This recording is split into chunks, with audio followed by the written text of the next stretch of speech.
Hello, everyone, and welcome to Revenue Renegades. I'm Doug Campbell-John, your host, and this week I am pleased to welcome to the show AJ Gandhi, a veteran of private equity sales, most recently operating partner at Marlin Equity Partners, which I'll let him talk a little bit more about, but senior stints at places like Ring Central and Salesforce and Lattice Engines and a bunch of great companies like that. So, AJ, welcome to the show. Hey, Doug. Great to see you. Thanks for having me.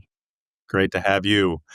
So maybe just start off your most recent gig with Marlin. Tell me a little bit about that company, kind of what was your role there, and we'll riff from there. Yeah, pretty fun sandbox, Doug.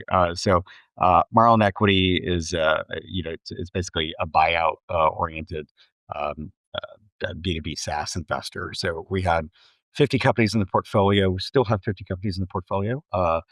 Anywhere from 10 million ARR to 500 million ARR. Pretty much all B2B SaaS and two-thirds North America, one-third Europe, and great set of companies. And I had this fun role where, my job was to really be the person that partnered with the management teams to improve go-to-market. So certainly we're going for growth, but also going for a lot of go-to-market efficiency and just sort of scaling. So, fun sandbox. I spent 20-ish% of my time on diligence, probably 70% on portfolio company improvement, and then another 10% on community building and best practice codification to share with the portfolio. It's such a unique perspective you must get from sitting in that catbird seat. I mean, so many folks that I have on the show are, in their singular swim lane as I am. I'm, 100% focused on my company. So what are some of the patterns you saw as you're looking across this broad range of companies about what kind of was working, what was not, and how you could improve things? Yeah, you know what I would say is most interesting, Doug, when you look at everything, especially in this world of, hey, there's AI, that's a big thing everyone's excited about. Everyone's very concerned about buying behavior, and wow, there are a lot of very crowded categories, and after this buying binge, you know, so market factors are a big deal, and then changing technology is a big deal. But really, what I found at the end of the day, looking at companies, that it's about nailing the fundamentals of go to market. And I would say every company had an opportunity to do multiple things significantly better. Wow. And while the buying environment, of course, it was great when everything was super hot in like 20 to 22. The reality is there's still a lot that you can do to strengthen your business. So that's one big thing, and I'd be happy to talk about some of the specific fundamentals. The second thing that has really sort of become a light bulb for me, Doug, is just how we all talk about go to market as a team sport, but it is. And one of the biggest challenges is all these different disparate functions that form go to market, they actually don't understand each other and they don't Mm. really know how to work together. So you have this fragmentation between marketing, sales, partners, professional services and implementation, customer success support. And do they all really know how to work together? And you get a lot of this sort of pointing back and forth between marketing and sales, but and I'm not trying to be too provocative here, but you can almost kind of point upward to say, well, who do all these functions report into? It's actually Right. the CEO and the CFO under the guise of the board, over the underside of the board. And how well are they getting direction and providing it to manage all these disparate functions? I think for most companies, there's really a lot of improvement opportunity. So fundamentals plus how do you work better together is, I think there's a lot of value to unlock there. So the sales and marketing divide, as you described it, I mean, that's a problem as old as time. Like I've been hearing that for my entire career Yeah. of, the finger pointing going back and forth. Yeah. It's remarkable to me that we're having this conversation in 2025 and we're still having the same chat. How does that get fixed? Well, I think it gets fixed by being, first of all, very disciplined about what you're going after. Uh-huh. Like to me, when we look at a company, when I look at a company in general, I actually left Marlin 3 months ago, but this applies for any company. First of all, I think it's a question of, well, what market do you play in? What problem do you solve? So there are basics of strategy, of course. What problem are you solving for what customer base? And let's assume that you develop that part first because you develop your product, your solution for that. But once you've developed that, question number one is, where do you really see the growth opportunity? So I try to do is take a look at any company and say, all right, if I'm a $25 million or $100 million company today, where do I want to be, 3 years from now? And what are the sources of growth to get there? How much of it is new logo? How much of it is upsell, cross sell, retention, expansion, et cetera. And those would be kind of the things that you're going for. So I think it starts with that. And then once you figure out that, then especially when you're talking about mid-market companies, like a lot of the companies I've worked with, kind of in the 25 to $250 million range, the majority of them, you don't have the capacity to cover the entire market when you're that size. So you just got to be, after you've done your ideal customer profile work and really operationalized it with very intensive data driven segmentation and targeting, once you figure out where you expect the growth to come from, then it's a matter of, well, how do you actually engage those people? And yes, you want to engage the people who are hand raising. Yes, you want to engage the people who have intent data. But a lot of it is actually, well, how do you actually guide the buyer's journey for those people actually are a very strong fit for your solution, but maybe they're not fully aware of the problem, or maybe they don't fully understand what are the potential solutions or know how to think about it. And I think increasingly that's where go to market really has to be smart and focused is to say, hey, I know the people who are going to get the most value from what we do because we can teach them about a problem and help them solve it. There's a lot of value unlocked there. But you got to tune your marketing, your sales, your customer success, and your implementation team to really go after that together. So I think it's about very disciplined focused on the ICP and then really thinking through the end-to-end buyer's journey. I use the winning by design bow tie framework, because I think most people know it now. Certainly, it's not just acquisition and a recurring revenue business. And we're well beyond this point of like, oh, it's SaaS. Nobody ever churns. So it's like, that's no longer true. We all wish, but it's certainly no longer true. The key is how do you get customer value? And you've got to be thinking about what's everybody's role across that whole life cycle. And it doesn't end with renewal. It ends with expansion, upsell, cross sell, but really to advocacy where you're actually getting proven success such that the customer is actually super excited about it. So there's a lot to unpack there. I think, it's interesting. I've watched certain people trying to fix the alignment problem by just org chart, right? Like, oh, we'll just have the CMO report to the CRO. And I've not seen that work unless, to your point, everyone can agree, like, this is the customer we're going after. This is our ICP. And can also talk about just what everybody's getting measured on. I think the challenge is also too, if you've got conflicting measurements, then the classic one is marketing credited on leads and sales credited on revenue, and then there's finger pointing like marketing's not giving us the good leads or sales isn't following up on the leads, kind of issue that's again as old as time. Yeah. But how do you? So assuming you've got you've got top down from the CEO in your organization, Yeah.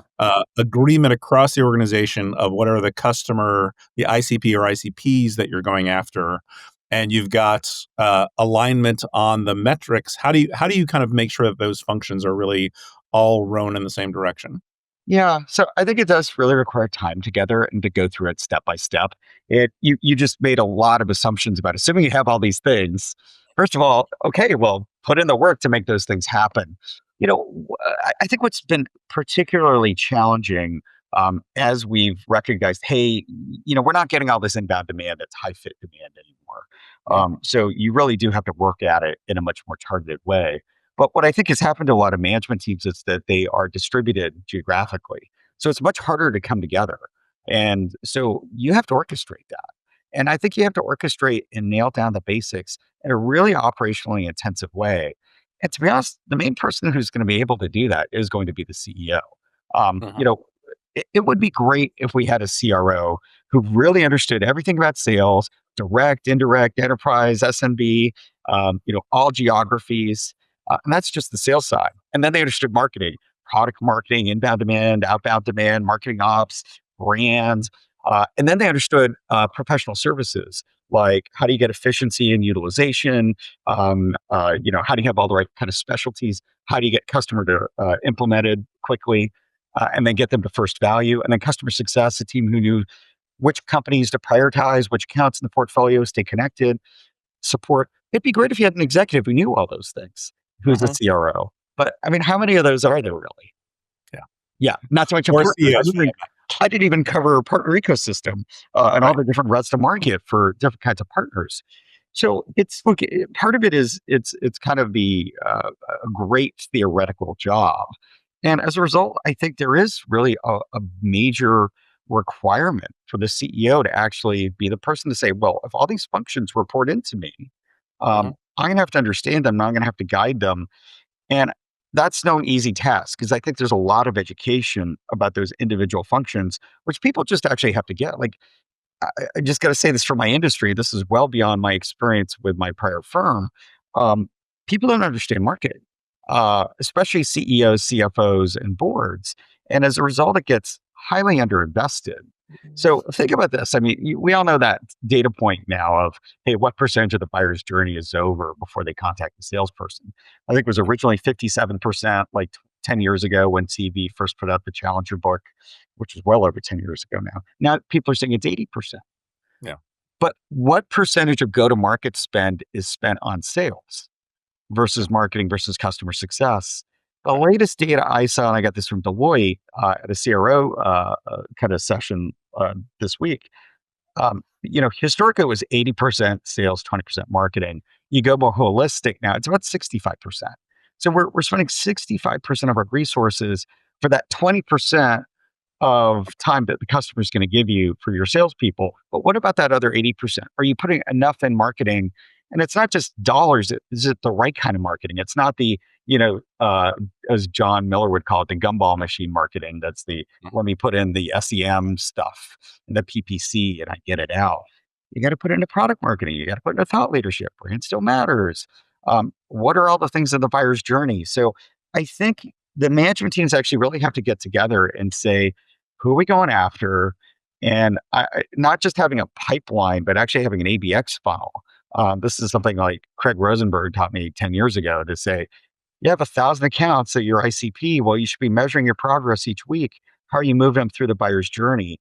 And most companies don't do that today. Yep. And then how are we going to do it? What programs are we going to do? How are these things going to work together? Instead, people are still trained by the old serious decision stuff of the waterfall says X, and here's how we get attribution. One thing, if you're doing mid market or enterprise, like there's no one program that drives the impact. You've got to think about it holistically. The only way you do that, I think you have to get the management teams together and really talk it all the way through. And what I'm picking out of that thread as well is I think, and this ties back to Yako's stuff is from Winning by Design, but it's almost like the whole organization be well served by thinking about what is that buyer's journey, Yes. and along every step of the way, how are we helping them take the next step? How are we helping them, you know, be successful after onboarding? How are we helping them achieve their goals? I think a lot of SaaS traditionally has been the great, the order's done, let's move on to the next one, Yeah. as opposed to a more traditional consulting gig where it's kind of like, great, what are your objectives? How are we doing along those objectives? How do we check in on those objectives? And I think very few firms do that. Yeah, I think it's exactly right. And this is a recurring revenue business, and increasingly, it's one in which you're not winning the ELA in the first deal. This Yeah, is very much a seed and grow world. Well, guess what? If you seed and you don't get value, you don't grow. right. So you have to really focus on value. And I think one of the most underappreciated metrics is time to first value, Mm, and really just sort of being mindful to say, well, how long does it take? Because you've got this sponsor, or whatever you want to call them, the person that the buyer, the champion, who's saying, hey, I'm going to go do this. I'm going to go bet that this is worth our time. There's all of these things we can do, but I'm going to bet we can use this solution to drive impact. But then, okay, I bought it. How long does it take to implement? How long does it take for me to get adoption? How long does it take for me to actually have something I can share back that has value? And until that occurs, I feel pressure. People are like, well, what happened to that? And I think for far too many companies, that's a weakness point, and that's the most basic point, right? Why do people buy? And this is another big thing. Like we talk about value selling. That's another thing as old as time, right? Especially well in any kind of buying and selling, but especially in mid market enterprise. What did we learn how to do? Whatever 20 years ago, SAP's value engineering function, which Oracle then copied quickly for selling those big ERP solutions. Because why on earth would you ever buy $10, $20 million ERP solution that takes 18 months. Well, do you think you're going to get $200 million in business impact? That's the only reason that you would ever make that kind of decision. But where would all that work occurred was, late stage deal cycle, to win over, the board or the buying committee to get a decision made. The way you should be thinking about it is communicating value all across the customer journey. You have to do it right in the beginning to, first of all, get people to say, hey, you should care about this problem. And because it's worth X, and there's this amount of hidden costs, this amount of risk, this amount of lost revenue. And that should be in your basic prospecting. Then in your discovery, you should build it out further. As you're building up kind of a coalition of people supporting this in the buying process, you develop it further and you get information from them to strengthen the business case. And it's very much a mutually developed value case. And then, of course, you use it for the big purchase decision, and then you get the win. And of course, you're done then, right? Yeah. Right. Exactly. That's the problem. But a lot of people are. First of all, they don't do the upfront stuff. They don't. They do the middle and end. But then it's like, okay, you made this big business case. Where's the value? Show me the measurements. So then it's about measurements and being really focused on that time to first value. And then second, it's about realization and measurement. But then there's even a third component, and it's about recognition. Because, okay, great. I'm now in a middle manager who's using my supply chain solution. And they're like, wow, yeah, great. I'm getting all these improvements in inventory turns or, better situation on stockouts and less truck rolls, whatever it may be. But unless the executive team, all the people who bought it, actually like finance, actually see that. So that recognition point is, and that's where customer success really has to perform, and it often is really weakened. You got to make sure that you spider out that communication so everyone sees that value. If not, you could actually deliver the value, but the message may not get to the right people, and you could get cut or scale back or stall. And I actually think that is probably the one most broken thing in the whole go-to-market chain. Besides the first one, I would call fragmentation. The second one I would say is, value selling and realization across the customer lifecycle. And I think almost most companies have meaningful opportunities to strengthen there. I think value is always can be subjective, right? So I think the interesting question is, how do you measure value? Is it just product engagement, or what are some of the metrics that you think are successful? I think, of course, that's an element to look at to see. I would call that more of an adoption thing. I think Mhm. value is the language of the customer's business. So value is cost reduction, it's revenue growth, it's risk reduction, it's efficiency. It's the key KPIs that they use to measure their business. So in that supply chain example, it's inventory carrying cost, it's number of truck rolls, it's first time fix, it's cycle time to actually resolve a customer maintenance issue. Those are the real metrics, and you have to be able to show, here's the baseline of where you were before. Mhm. Our solution helps you in X ways. Here are the use cases that it facilitates that. And then you want to measure the performance afterwards. So I don't think product engagement is sufficient. Right. It's, of course, a piece of the puzzle. But Mhm. if you do that well, Doug, that's when you actually, everything just flips on its head. Because that's when you're like, hey, because I drove a $50 million decrease in inventory spend, Mhm. because I reduced the number of stockouts from 20% to 8%, because I whatever, and I increased my customer NPS and satisfaction because I could solve that. Like I'm providing maintenance to let's say it's like medical imaging machines. If that Mhm. medical imaging machine is down, I can't run my practice. I lose a lot of revenue. Not to mention what's the impact on a patient. Think about that for a moment. So those are the languages that's the language of business value. It's the tangible metrics of the customer. And that's what you have to understand and sell to if you want to be successful. And when you do that, we're no longer talking about, hey, well, I'm $120 per month per seat, and this other guy's 105. Now it's going to be like, I have a solution that's actually saving you 50 million bucks. Then I actually have pricing power, I have retention, I have expansion potential, I have executive relevance. So it just transforms it and flips it on its head. So I think I absolutely get that in very hard cost scenarios like the ones you were describing. Like this machine is up or down. This is the amount we're spending on our supply chain. Those things, you know. But take a product like I don't know, Calendly, or for that Yeah, matter, a CRM. Right? yeah. How do you go convey value off of that, other than the end user basically saying you're going to have to pry this from my cold dead hands? Well, that is a good one too, right? But I think you do want to kind of get to the why.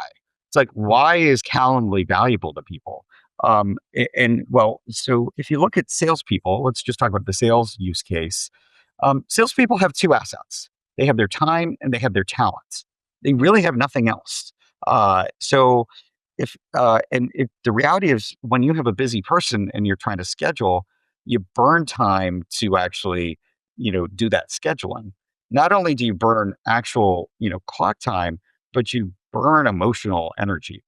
And Right. so it's like if I were to actually, maybe what you could actually see is it's not just time and talent, it's time, talent, and energy. And that's just like a frustrating task. You know it's critical, but it's frustrating, it's inefficient. It's the before Calendly, the back and forth. And so that's where you can highlight, okay, well, here's how do I quantify that? Well, I have to schedule 8 meetings per week, or maybe it's more than that. And some of them it's quick, but many of them there's like 5 emails back and forth and things change in schedules. And that I end up burning 2.5 hours doing that, and I can shrink that to 10 minutes. Um, and then you think about what's the value of how that time could be repurposed. That's a quantitative business case. So, not everything can be turned into perfect quant, and there are soft value points for sure. And there are certain things that are hard costs because, like, hey, if I implement X, these hard expenses go away. Some of them are soft. It's like, hey, well, okay, I got that sales time. Will that sales time be applied productively, or will it be, whatever we'll say, the sales guy or gal just going to play golf or whatever? Um, but you can still quantify very tangible benefits for things. It sounds like you would argue, even if it's one of those things where people are just drawn to something like Calendly, like, yeah, intuitively, I get that this is better. It still behooves the company to try to like quantify that for customers who want to see that, who want to say, listen, like we've looked at all the data. Let's say I'm the CEO of Calendly and said, we've looked at all the data, and an average meeting takes X amount of time to schedule, Y amount of time with Calendly. We have Z number of average meetings per week. This is how much time we're saving you on a weekly basis. Figure out what your cost per hour is. Like this is the value that we're Yeah. providing each week, right? Well, of course, what you're highlighting is everyone is completely rational, and the only thing that they care about is quantitative benefits, because that's how everyone makes decisions as humans. There's a huge emotional component to it, and that's important. But you know what I think the bigger issue is for a lot? Look, you go and look at all these software tools, just like in a stovepipe, and so many of them, the empirical business case. Um, Actually, it just makes a ton of sense. It's like, oh shit, I should want all these tools. I should want 40 of these tools. But there are various levels of competition. The first thing that you're really competing for is executive attention. Like, Mm. is this a big enough problem to be a priority to solve? Because I think companies are getting more and more disciplined. And I think executives are just sort of learned, especially as they get more senior. Look, I can only do so many things. So I Yeah. got to pick the relevant problems where I can have a big impact, an improvement that actually drives a tangible result that's meaningful to the business. And it can be easy for an organization to say, well, you know what, yeah, it's calendar thing, but we got bigger fish to fry. So, are you a quick hit? Are you a big transformational initiative? I think that's number one. And then number two, then you're just competing. So let's say, okay, I really want to improve sales productivity. Damn, I look at it today and we know this is the case. Sales performance distribution is as skewed as ever. And gosh, I gotta go tackle that. And I'm worried about sales time. But I have like 20 different ways that I can attack that. There are all kinds of things I can do. There can be enablement things, there can be AI tools, there can be whatever. We know all the categories. So why this one? So you have to recognize when you're trying to sell your calendar solution, you're not really competing against someone else's calendar solution. You're competing for the attention of the CRO and the RevOps leader to say, well, versus all the other things that you're solving, why is this issue important to solve? And then ideally what you're doing is you're guiding them on how to think. First of all, you're educating them on the problem, why it really matters, why it's an executive priority, and elevating it to a, damn, you better go tackle this. But then what you have to do, once you get their recognition, it's a problem that you kind of have them, for lack of better words, sort of fearing. It's like, shit, I better do something here. Then what you want to do through your thought leadership is guide them, well, here's how to think about it. Here are like the 5 ways to, when you're thinking about solving the problem, 1, 2, 3, 4, 5 are the ways to think about it. And then, of course, the next step is, oh, and by the way, our solution, here's how we perform on those 5. So you're guiding them on the buying criteria and the thought process on how to solve it. And hopefully you're leading them too. And so I think that's much more the pull sale than the push sale. And I think in this world now, that's really much more where, certainly complex solutions are. So we've talked a little bit here about kind of some of the things that are broken about go to market. You've also mentioned kind of PE and VC are in a tricky spot these days as well. Yeah. Double click on that. Elaborate on that for me. Yeah, well, I mean, I think if we just look at a macro basis, here's the simplest thing. Both private equity firms and venture capital firms have a lot of assets that they have ownership stakes in that they've held for much longer than they would like to, and that Right. their LPs would like to. And as a result, the LPs are kind of saying, "Hey, we need our money back. We need our distributions because we got to go pay our pension funds or whatever." And right now they're actually overweighted in PE and VC. So as a result, everything's sort of in a little bit of a standstill. The LPs don't want to put any money out because they're like, we're already over allocated on this. And we're nervous about the returns because the exits haven't been there. So they're in a bit of a freeze. And PE and VC are like, well, you know what? I invested a lot in 20 to 22. And some of those were expensive assets that I probably overpaid for in this land of, money was almost free with super low interest rates.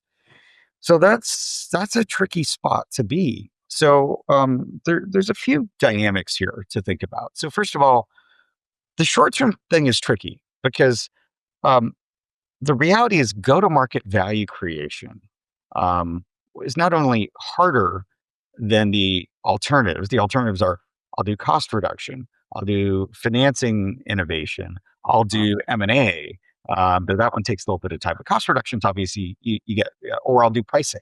You get yield from all those things very quickly. Go to market value creation takes a little bit of time because, hey, I'm going to sharpen my segmentation. I'm going to build pipeline and better fit customers. I'm going to win those deals. I'm going to implement those deals. Those customers are going to expand. The reality is that takes more like, minimum 18 months for it to really show a tangible impact versus cost reduction, it's within a quarter. So when you're talking 18 to 36 months to really start to see the yield, that's tricky. So, two things here. So, one is for all the stuff that's on the books now where there's a real urgency, you got to do something because we need to see exits happen again. So, I think yeah. there'll be, you know, macroeconomically and geopolitically, it has been everyone expected the beginning of this year, of course, to be much better and stable. And this new administration, it's turned out to be very different. It's been unpredictable. It's been chaotic. So everything, and I think we're just starting to get our heads around it now. We're starting to see the windows start to open up for IPOs and M&A, but we've got to find a way to get exits on these companies. And part of it is the go-to-market piece is, look, you're not going to get all the impact all the way. But here's some things I would actually say. I'm going to talk about the productivity side of go-to-market first, and then I'm going to talk about the growth part second, which takes a little bit longer to yield. Okay. On the productivity side, here's my viewpoint. Um, we're spending too much on go-to-market. And if you look at a typical software company in public markets, if you look at go-to-market holistically, this is more than sales and marketing because customer success and pro service often tucked a little bit into COGS. It's still about 40% of revenue for a public software company. That's a lot of money, 40%, and that's down from about 45%. Um, uh, from their peak. So great, we belt tightened, and EBITDA has gone up. EBITDA margins have gone up, but growth has gone from like mid 30s to like mid teens. So it's cut in half. So on a productivity basis, it's eroded dramatically. And the reality is when you go look a level deeper, well, let's just look at sales because that's the biggest function in it. Performance distribution is terrible. Like the 80-20 rule really does apply. 20% of the sellers are driving 80% of bookings. So, Huh. that final 30% of the sales team, maybe even 40, you really have to think hard. Do you need those people? So I think you just have to look at every function, sales, marketing, et cetera, and squeeze harder. And historically, the old way of thinking was, well, I need the sales capacity to hit that big number that I've been given. The reality is you're never going to get there. And you're certainly not going to get there if you've carved up the territories and carved up the amount of demand that you do have and spread it across too many people. And that's why only about 25% of sellers are making quota right now. So I think there's a big cost reduction opportunity in go to market, and you have to be smarter about it. There's too much spend still on SEM. There's a lot of automation kind of capabilities that are starting to drive improvement, efficiency with AI. So I think there are a lot of things that you can do to actually get go to market more productive. And I think the reality is you just have to look at that much more closely. And that's got to be sales, marketing, finance, customer success, pro serve, all working together. And you also got to go after much higher quality revenue too. Like a lot of the churns and low fit customers, which Right. you got to make sure you stay away from that stuff. So that's the productivity piece. I'll pause before I hit the growth part 'cause I know I said a lot. I want to hit the growth part, but I also want to, after that, let's segue into let's overlay AI on top of all of that, because I Yeah. think it fits into both the go to market is broken conversation as well as the kind of later stage venture capital model as well. And I think Yeah. it's dramatically impacting both of those. But let's continue on, double click on the growth piece. Yeah. On the growth piece, look, I think the best thing that you can do. So, what I just talked about, I think you just have to do for especially all the companies sitting in the portfolio for a while, because there's a lot of pressure to drive exits. And Right. and I think the best way to do it is go do those smart productivity enhancement actions, but then also do things that set up growth because no one wants to buy your company if they think, oh, okay, well, this is the peak.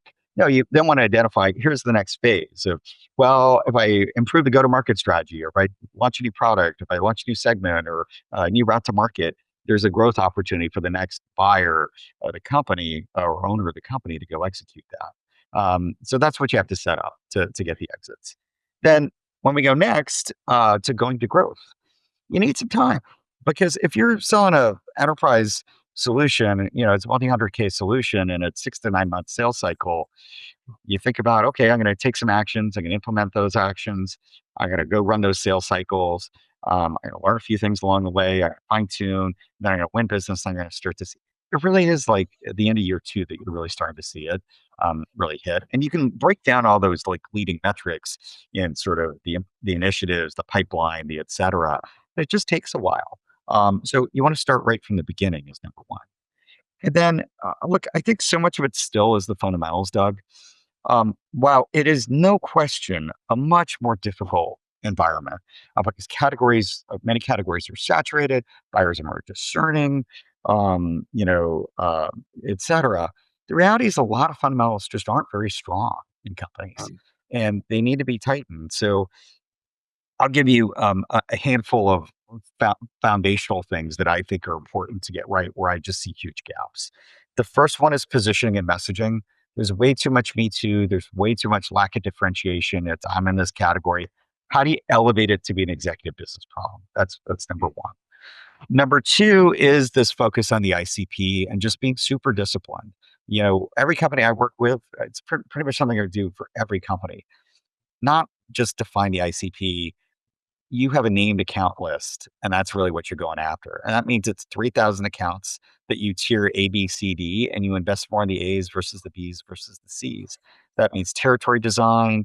That means marketing programs. And then you have that A, B, C, D, ABX funnel, and you run that through, and you're just super disciplined.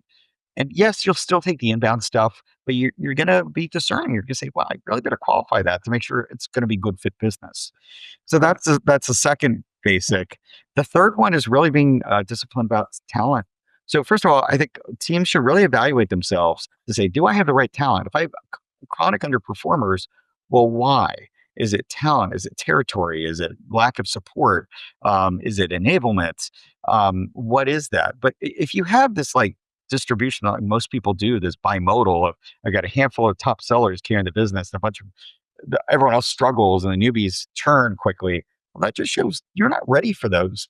Have fewer people, and then hire more when you are starting to see performance. And you're like, gosh, I really am out of sales capacity. Well, guess what? The good news is there's a lot of great talent on the sidelines now, just because the market's harder, and you can hire that talent. And yeah, think about enablement cycles, et cetera. Most people don't have that problem. The fourth one is this value selling thing all across the kind of the life cycle.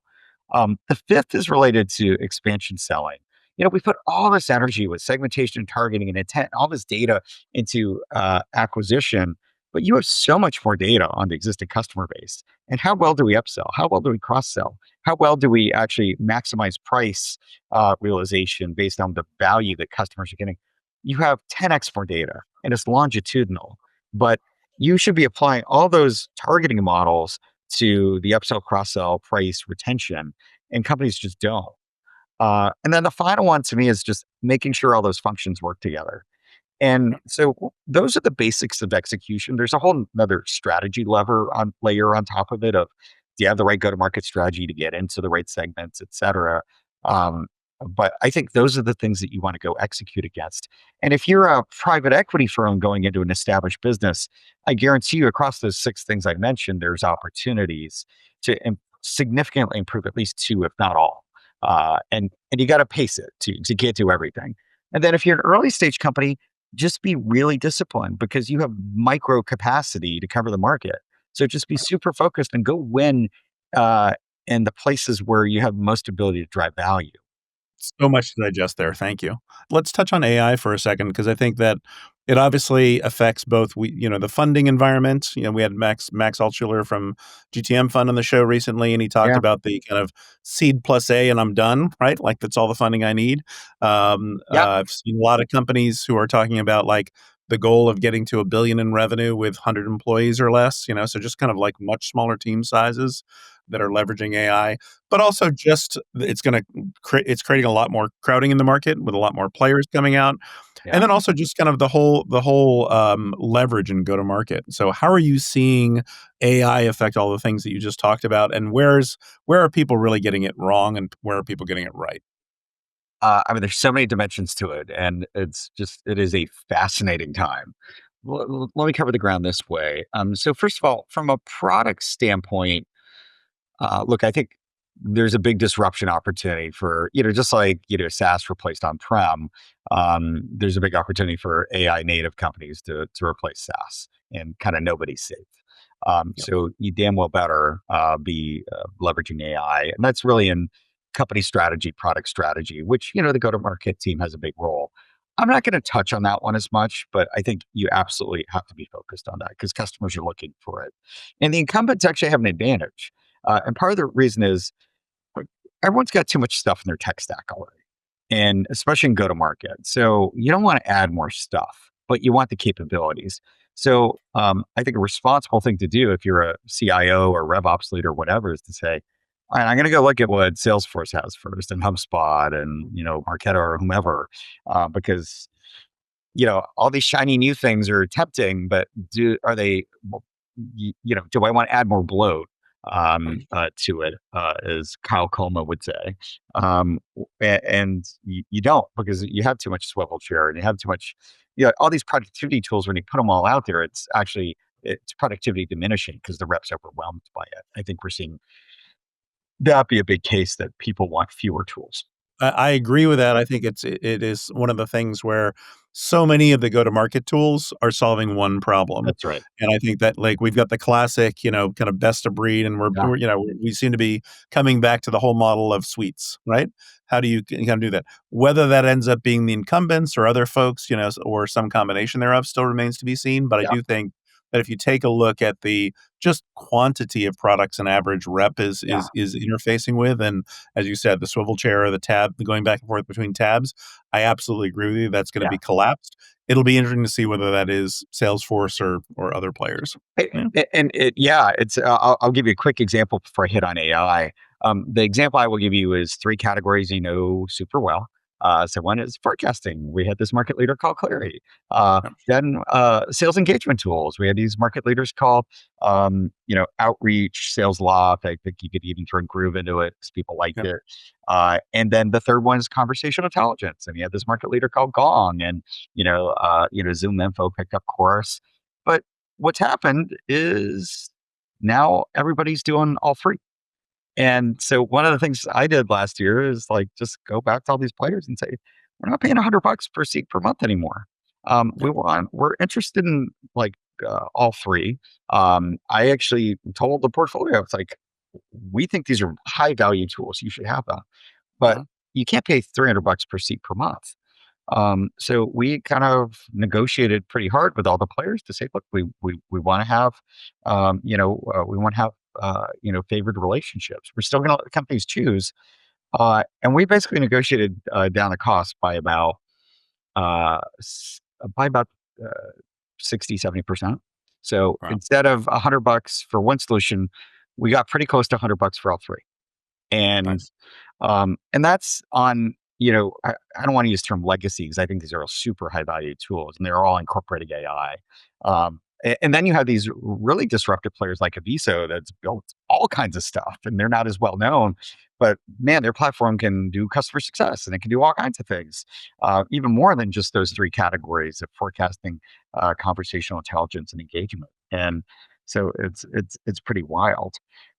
When you get to AI, so yes, you should look at the incumbent, see what they have, Yeah. but there are all kinds of great tools out there. It's like, wow, do I want the email personalization? Of course.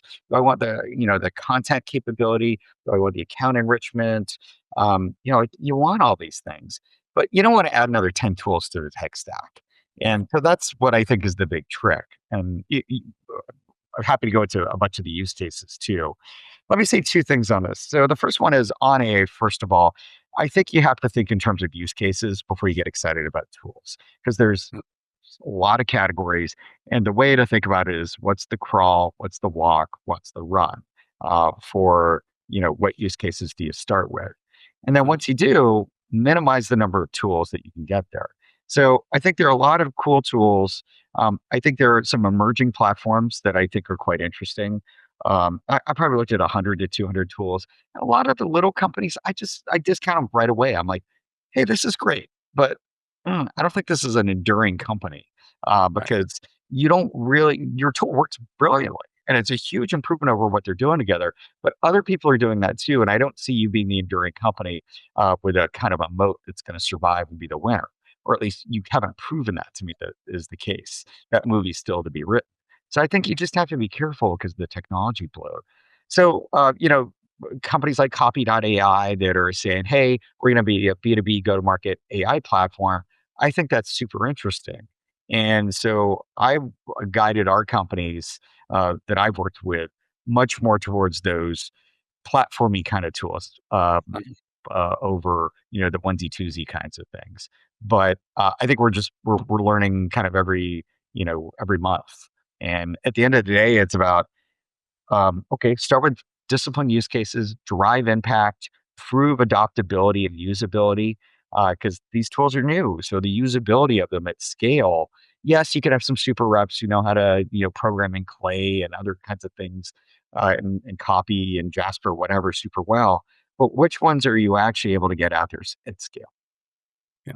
And I think there are companies that are features, there are companies that are products, and there's companies that are really enduring standalone companies. And I think that's always good to think about that, in when you're making your selections and thinking about that kind of, is this a this will solve something in the short term, but it's going to quickly get usurped by a bunch of other players.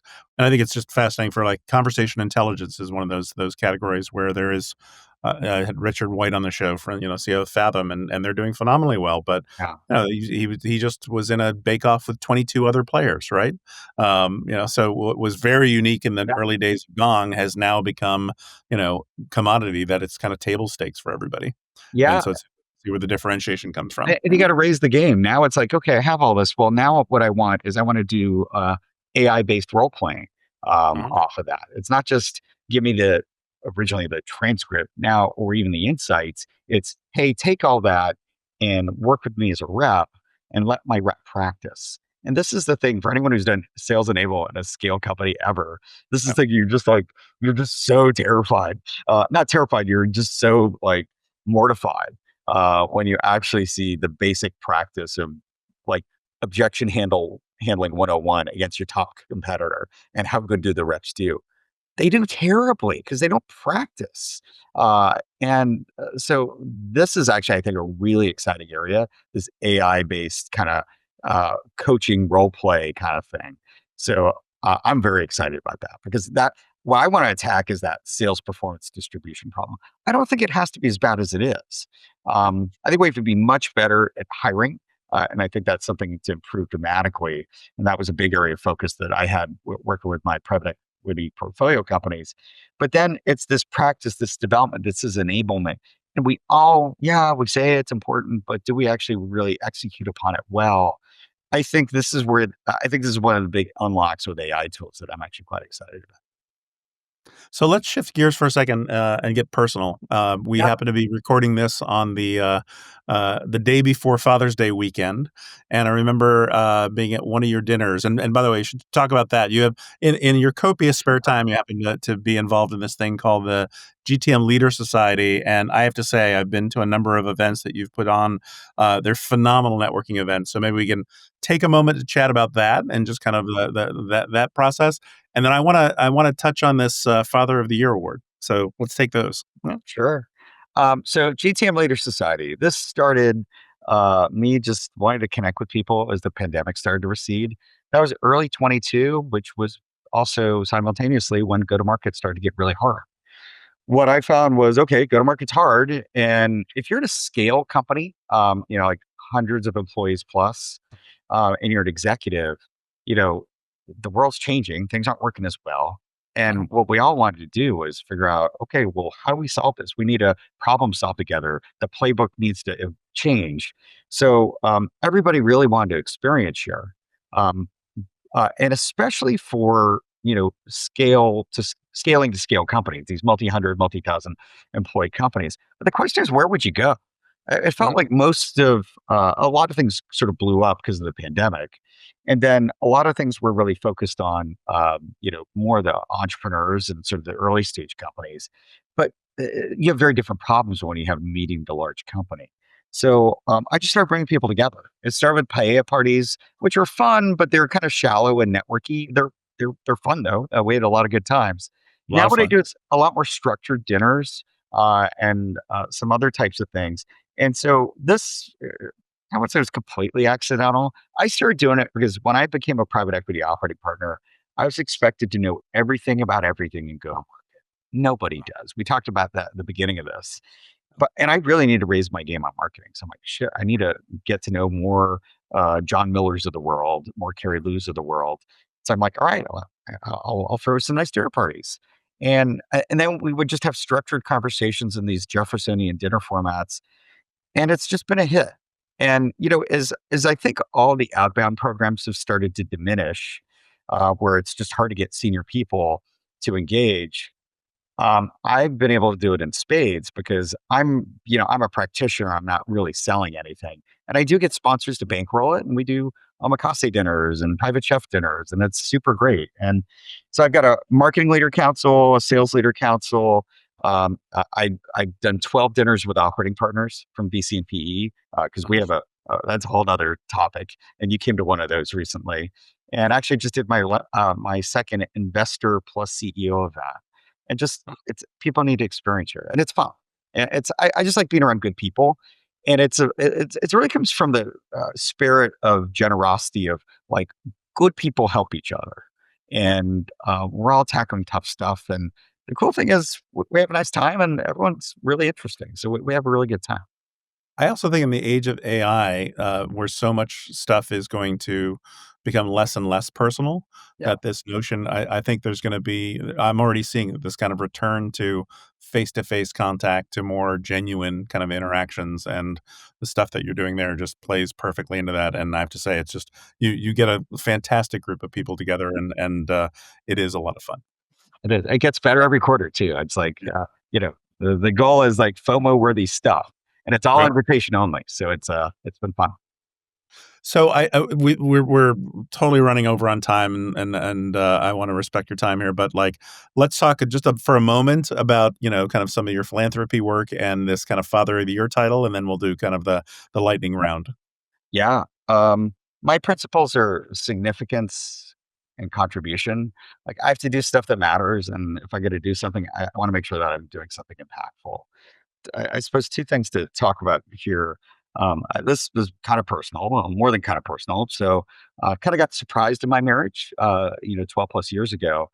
And so I found myself kind of single dad 50% of the time, two wonderful daughters, 6 and 8. And so I just kind of really leaned in to being a dad. Actually, really kind of chilled out career wise for a couple of years. I did my job and I worked hard, but not at the same level of I made much more focus on my family, and so it was neat actually. And and concurrently, I decided, hey, I got to find a cause that I believe in, and it was middle school kids from disadvantaged neighborhoods like East Oakland, East Palo Alto, Hunters Point, and we put them in apprenticeships in companies like Salesforce and LinkedIn and Google and Latham and Watkins, and these are seventh and eighth graders who'd never been in a nice office building, and it was a transformational experience for them to just you can't be what you can't see is what we saw. What is what we said. So I worked a lot with them. I did a lot of stuff with my kids. I did a lot of stuff in the community. And someone close to me was kind enough to put me up for this award in the county of San Mateo. And it was special. So I got Father of the Year in 2015, and after kind of a hard part in my personal life, that was really meaningful. Yeah. Thank you so much for sharing that. I Mm. love that you can't be what you can't see. That one is a takeaway line for me. I love that. Yeah. So let's go into just a few wrap-up questions here. Yeah. Outside of work, what does AJ like to do for fun? Clearly, I like to throw dinner parties. Dinner parties, yeah. I like being around good people. I like good food, and I want every experience to be something a little special, like that you don't just get run of the mill. So whether that's like super rare allocated Japanese whiskeys, paella, omakase, French Vietnamese fusion chef. Um, just kind of make it fun, or a cool venue like the Western White House, or doing something with Lucid Motors or whiskey and watches. That's a ball with great people. Okay, so for those of you listening who haven't figured it out by yet by now, get to know AJ, right? Yeah. These are tremendous events. You've already shared stuff, obviously you could answer this. You've already answered this question in one way, but like, is Yeah. there something else that we'd be surprised to know about you? Yeah, probably. 12 years ago, I was super disconnected as a person. I'll share two more things here because one of them is super meaningful for people. Look, I worked a lot, and so I was focused on kind of work and family. The one thing that I didn't realize is I actually had severe sleep apnea. It was Oh, undiagnosed and probably impacted me for 20 years. So if you know anybody who snores, if you snore, go get checked out. And impacted 20 years of my life in a really meaningful negative way. And I think a lot of people don't realize it. So that once I unlocked that, my energy spiked, and I also was just super purposeful to say, look, I'm gonna make my life better than it ever was. And that's sort of a driver of why I do the things that I do. And I'm trying to do it in a way that, makes a meaningful contribution. I love that. I love it. I'm a product geek, as you can probably tell. Yeah. So I have to ask, what is one product you personally use and love, and why? Yeah, I think the one that I'm really digging into right now is copy.ai, Uh-huh. because I get all the use cases of what I should use AI for, and I just can't learn X number of tools. Right. So I'm still kind of hands on and learning, but I'm really hopeful whether it's that or some other tool that there's much more of a Swiss Army knife that can be workflows for go to market versus having to glue a bunch of stuff together. Got it. And then finally, just how can our listeners stay in touch with you and kind of help you on your journey? Yeah. So if you're interested in some of the events I do, you can go to gtmleadersociety.com and register. We pull down the people, and then we're very intentional who we invite to those things. We're trying to do what I'm trying to do, Doug, and I've got a whole crew of people who are helping me with it now, which has been fun. A little bit of an entourage. I'm just trying to bring together the tippy top people from every business function and have us all collaborate.